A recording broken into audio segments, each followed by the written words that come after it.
Let's talk Ivy League loopholes.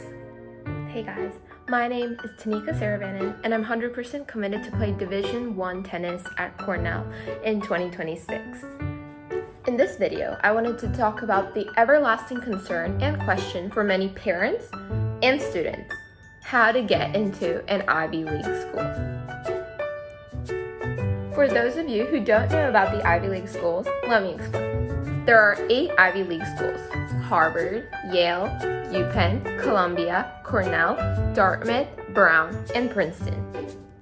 These schools are known globally for their elite academics, selective admissions, historic legacy, and powerful alumni networks originating from a 1930s sports term that evolved to symbolize top-tier higher education.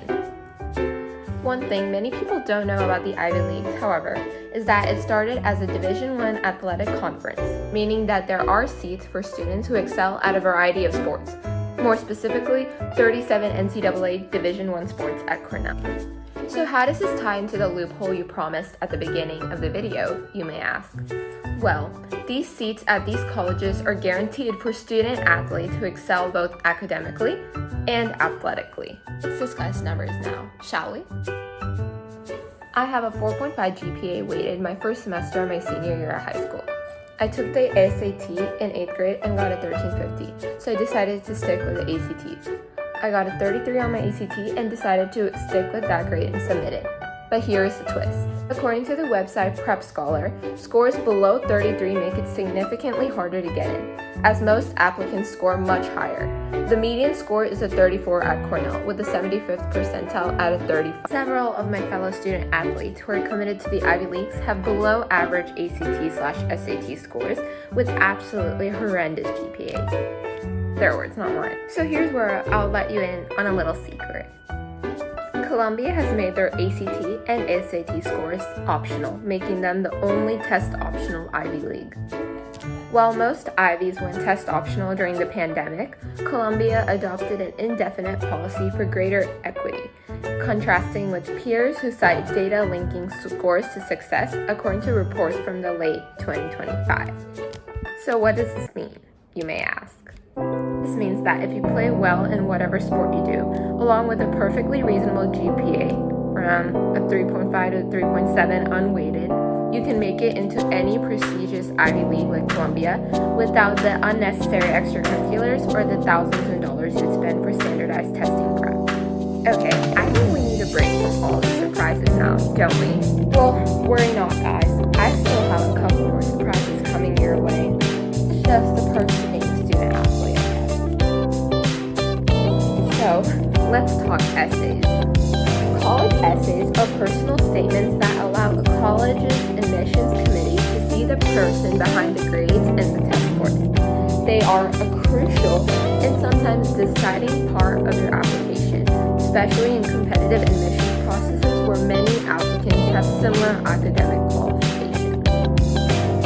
Now, brace yourselves for surprise number 2. College essays are so last priority for student athletes. Cue the jazz hands. Despite the fact that college essays are a must, you would be into the college because of your grades and ACT/SAT scores already. You would be placed in a priority list where admissions will then just push you forward until you receive your liking letter. Admissions officers do not need to know about you if you're an athlete, but do make sure to meet the word and all of that, and make sure to stick on topic. So here's why this is the case.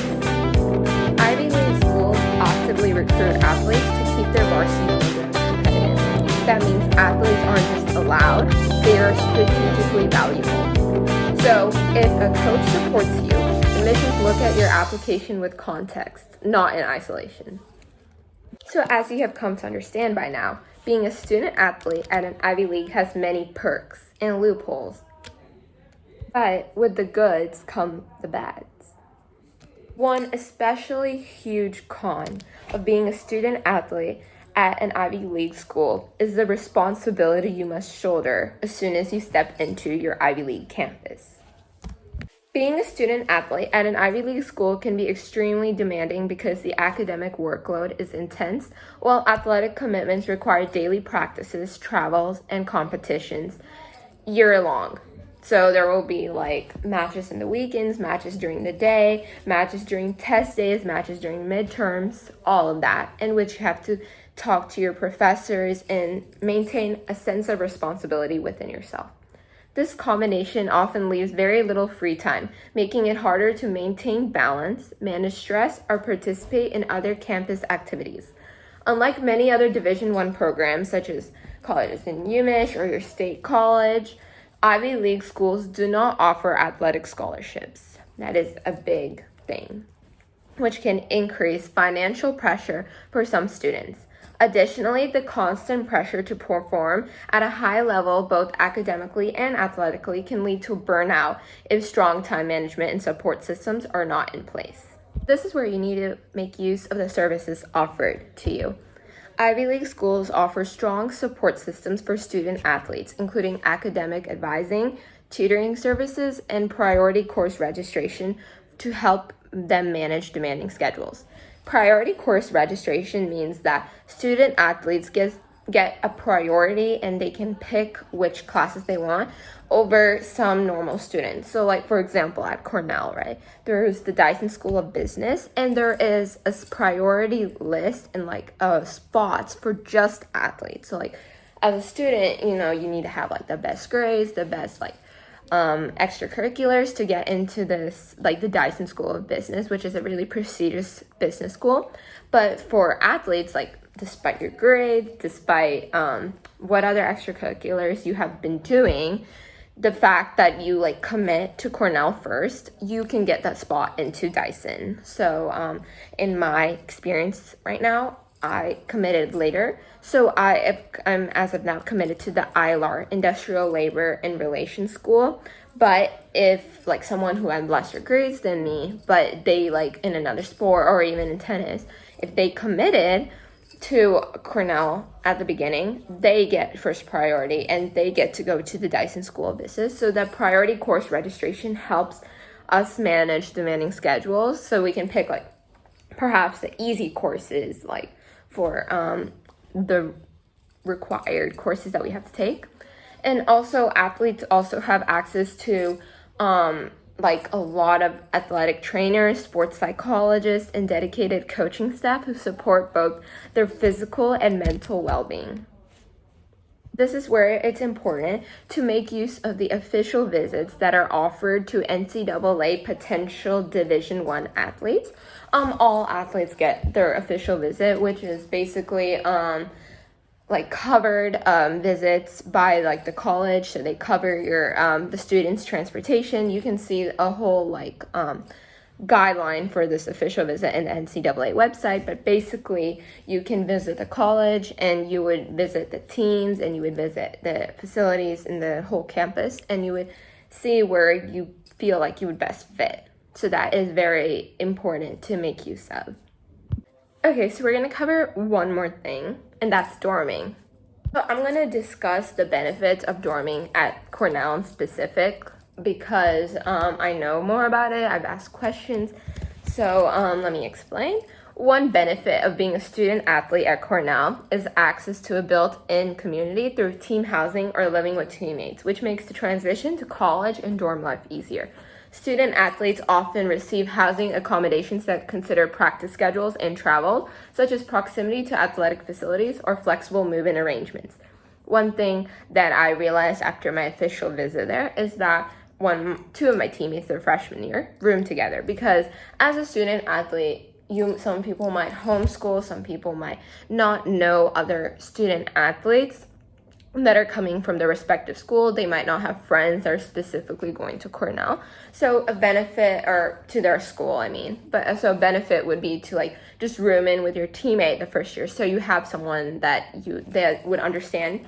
And another thing is that at a lot of colleges, if you're a student athlete there, they will pair you up, maybe not with another like your respective sports teammate, but they will pair you up with a student athlete, because sometimes like a student athlete would be like be up studying. They would be up late studying, and then they would wake up early for practice, and they would be up late studying because they have to make up for all the classes they missed. So that if they room with a student athlete, they would be with someone who gets their like struggles, and then they won't feel like, oh my God, like there's like a normal student and doesn't have to work as much as I do. And so you kind of feel like you have someone who kind of gets what you're doing and someone who would understand, and you would make like lifelong relationships with people that that you've gone through these like hurdles with. And also you get preferences for whether you want a single, double, or triple, or like a 4 quad housing, and you get preference for which hall you want. So like I said previously, if you have classes near a specific dorming house, a residence house, you would get preference, and you would be able to be like near your classes or near the tennis court and all of that. So let's cover the important truths. Athletics alone won't get you in. Recruited athletes still get rejected. Coaches' support must align with the admission standards. So let me explain. I really don't want to sugarcoat anything and just be frank that being a student athlete at an Ivy League is really hard. I mean, I'm not a student athlete there yet, but based on stuff I've heard and just based on being a student athlete prior to college, being a student athlete at an Ivy League school cannot and does not guarantee admission. And many recruited athletes still get rejected if their academics and athletics do not meet the school standard. So for example, like if your scores do not meet the school standard, or your like rank in your sport does not meet the coach's standard, or if the coach doesn't really like understand you and you feel like the relationship is very off, you are not going to get in. Athletic commitments will significantly limit free time, often requiring early mornings, late nights, and sacrifices in social life. Even without athletic scholarships, the pressure to perform at an elite level, both in the classroom and in competition, is constant and unavoidable. Okay, so now we're at the final part. In conclusion, being a student athlete at an Ivy League school offers a unique blend of opportunity and challenge. On the positive side, student athletes gain access to a world-class education, strong alumni network, and the chance to compete at a high athletic level while developing discipline, leadership, and time management skills that extend far beyond college and are very necessary for jobs beyond college. However, these benefits come with significant demands. As a student athlete myself, the constant pressure to manage your athletics and your academics is going to be constant. The intense academic rigor combined with rigorous training schedules can lead to high levels of stress, limited free time, and constant pressure to excel in two demanding arenas at once. So there's not going to be as much school spirit that you can take part of, not as many clubs. But ultimately, the Ivy League student athlete experience is both rewarding and taxing, requiring resilience and balance. But for those who can manage it, it fosters personal growth and prepares them exceptionally well for life in college and after college. And it gives you bragging rights for life. So that was it for the video today. I covered the many pros of going to an Ivy League school and being a student athlete, and some of the cons. I covered some loopholes, and whilst the loopholes are a big deal and it might seem very easy, you must keep in mind that whether you go to an Ivy League academically or you go in athletically, you are still going to be required to excel in both arenas of your academics and athletics. So if you go in academically, it's going to be harder, but if you go in athletically, it's going to be even harder. But like I said previously, you get bragging rights, and this is a loophole that many people are coming to know of now, and I just really wanted to cover everything that I have felt and I have researched. So basically, I hope this video helps. And good luck to anyone who's trying to get into an Ivy League school. Admissions results are coming in this year, but for your next year, or for anyone who wants to get into an Ivy League school, please keep in mind athletics is a great way, a loophole in all ways to get in. But with all loopholes, there is going to be something you have to sacrifice, and sometimes it's going to be your well-being, but trust the results and the benefits are going to be they're going to be so much better than if you just get in athletically or academically. So please keep in mind, athletics is an option. But see you guys later.